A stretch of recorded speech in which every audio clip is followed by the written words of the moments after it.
मुखारबिंद से 2 शब्द सुनाए। हाँ, कमेटी की तरफ से।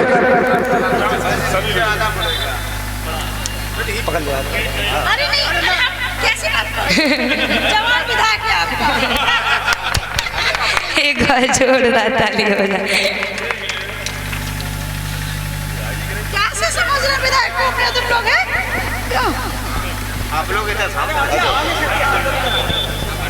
आज इस सिठो मताना में भागवत का कार्यक्रम आपके बीच में और गुरु जी के बीच में मैं बाधा नहीं बनूंगी। बस 2 मिनट आपका समय लूंगी। मैं व्यास गद्दी पे प्रणाम करती हूँ और गुरु जी के भी चरणों में प्रणाम करती हूँ और जितने भी हमारे भाई बहन यहाँ उपस्थित हैं और कमेटी बंधुओं को मैं सभी का स्वागत करती हूँ, अभिनंदन करती हूँ, वंदन करती हूँ। ये भागवत का कार्यक्रम समय समय पर होता रहता है तो जगह की और घर की और मन की भी शुद्धि हो जाती है। कहते हैं कि पूजा पाठ कभी भी बेकार नहीं जाता है। पूजा पाठ करने से हमें अंतर से एक शक्ति मिलती है और सारे कष्ट और दुख दर्द मिटते हैं।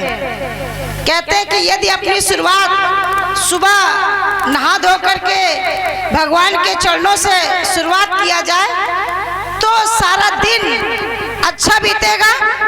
और कहते हैं कि कर्म ही पूजा होती है। यदि हमारे आप सबके कर्म अच्छे हैं तो समझिए कि हमें कोई भी कष्ट नहीं होगा। ये जो हम लोग के हाथ की रेखाएं होती हैं ये भी भाग से ही बनती हैं, ये हमारे कर्म से बनती हैं। हम सब एक मन में हमेशा रखना चाहिए कि ना कुछ लेकर के आए हैं और ना कुछ लेकर के जाएंगे। यदि लेकर के जाएंगे तो यही सत्संग लेकर के जाएंगे और यही भजन और कीर्तन लेकर के जाएंगे। जब लास्ट में होता है हर कोई कहाँ तक जाता है, घर वाले परिवार वाले केवल जहाँ तक उसकी सीमा होती है वहीं तक जाता है। इसके बाद तो अकेले ही अकेले जाते हैं, भजन ही भजन जाता है। तो आप सब लोगों को ये भागवत का सुनने का अवसर मिला, ये भी बहुत भाग से मिलता है। जिसके भाग में लिखा होता है उसी को ही मिलता है। हमारे भी भाग में आज था कि आप सबके बीच में आकर के मैं भी भागवत का कुछ प्रसाद लूं और अपने भी हम भी कुछ पुण्य कमाएं, जैसे आप सब लोगों ने पुण्य कमा रहे हैं। क्योंकि हर एक की इच्छा होती है कि बेटा हो तो राम जैसा हो, भाई हो तो लक्ष्मण जैसा हो और बहू हो तो सीता मैया जैसी हो। सबकी इच्छा होती है।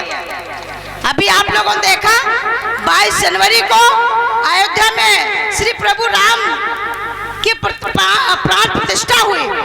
पूरे देश में उस 22 तारीख को सब लोगों ने अपने अपने घर में दीप जलाया, भजन कीर्तन किया, बहुत सारे भंडारे हुए। तो अब आपके बीच में भी 500 साल बाद प्रभु राम अयोध्या धाम में विराजमान हो गए। इसलिए मैं आप सबको बधाई देती हूँ कि आप सब लोग इसी तरीके से जो हमारे इस कमेटी का आयोजन है वो बहुत अच्छा आयोजन है। समय समय पर हमारी माता और बहनें सब भागवत का अंश अपने अपने जीवन में उतारते रहे और सबसे बड़े तो भगवान अपने माँ बाप होते हैं। जिसने माँ बाप को पूज लिया समझिए सारे देवता पूज लिया। आप सब लोग कहते हैं कि गणपति भगवान को प्रथम क्यों पूजा जाता है? इसलिए पूजा जाता है उन्होंने जब भी परिक्रमा की बात आई वो पूरे परिक्रमा और कहीं करने नहीं गए, वो सिर्फ अपने माँ बाप की परिक्रमा करके वहीं बैठ गए। उस दिन से वो प्रथम पूजने लगे। इसीलिए हमारी सब माता और बहनें अपने माँ बाप का इतना ध्यान रखें, इतना उनका ख्याल रखें। उन्हीं ने हमको जन्म दिया है, उन्होंने हमको पाल पोस कर इतना बड़ा किया है। एक दिन हम लोग भी बूढ़े होंगे तो हम लोग भी तो अपेक्षा करेंगे कि हमारे बच्चे सेवा करें। बच्चा जब ही सेवा करेगा जब वो देखेगा कि मेरे माँ बाप ने मेरी दादी बाबा की सेवा किया है, तभी वो करेगा। तभी उसके मन में ऐसा जागेगा कि हमारे माँ बाप ने हमारी दादी बाबा की सेवा किया है, क्यों ना हम भी करें। संस्कार बच्चे के अंदर पैदा करना चाहिए। संस्कार यदि बच्चों को आप सिखा ले गए बचपन से ही, छोटे से ही, तो समझिए कि कभी भी वो गलत रास्ते में नहीं जाएगा, कभी वो भटकेगा नहीं। और पूजा पाठ तो एक हम लोगों की दिनचर्या में होना चाहिए।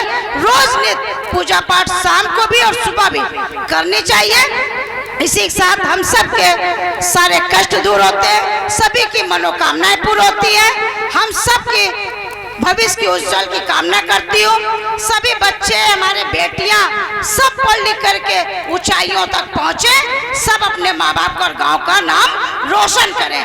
ऐसी आप सब के लिए मैं शुभकामनाएं आप सबको देती हूँ। और आप सब लोग भागवत का आनंद लीजिए। और हमारे व्यास जी आप सबके बीच में सुना रही हैं और मैं भी इनसे आशीर्वाद लेकर के और मैं जा रही हूँ। आप सब लोग इसका आनंद लिए। आप सबको पुनः बधाई देती हूँ। सभी कमेटी के साथ आए हुए अपने सभी लोगों का मैं स्वागत करती हूँ, अभिनंदन करती हूँ, वंदन करती हूँ। अपनी बाड़ी को देती हूँ विराम, बोलती हूँ जय श्री राम, जय श्री राम।